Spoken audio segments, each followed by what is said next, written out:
Ante a perda de apoio do Goberno municipal evidenciada no debate da cuestión de confianza, o Partido Popular tomou a iniciativa co fin de consensuar unha candidatura alternativa. A primeira forza coa que contactaron foi o BNG, imprescindible para chegar a un acordo que permita conformar un goberno alternativo neste ano que resta de legislatura e poñer fin á parálise na xestión municipal de a que acusan o Executivo de Nos Pobra. Todo esto lo que nos lleva es una situación en la que nos encontramos hoy, donde el equipo de gobierno no tiene la confianza, donde se abre una posibilidad de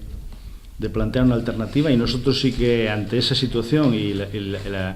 después de ver lo que ha ocurrido durante los últimos 3 años, lo que hemos hecho es hemos invitado al BNG a tener algún tipo de conversación, conscientes de la dificultad que ello entraña,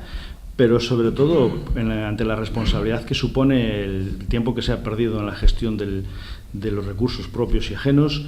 de las cosas que se han hecho y cómo se han hecho, y sobre todo preocupándonos por el bienestar de los vecinos. Os populares están á espera da decisión que tome o BNG, que consultará coas súas bases a disponibilidade a negociar. En principio, dende o PP están abertos ao diálogo e non establecen ningún condicionante para designar un candidato alternativo. No ponemos ningún tipo de limitaciones a estas conversaciones que esperamos poder iniciar de forma inminente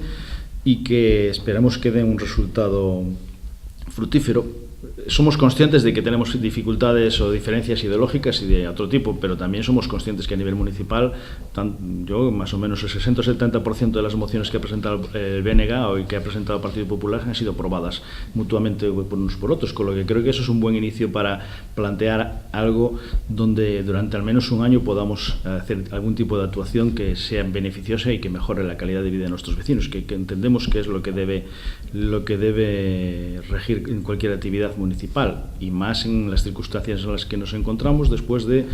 ver palpablemente que un gobierno minoría de 4 concejales pues no es capaz ni de mantener la confianza de los grupos que lo han puesto en su momento.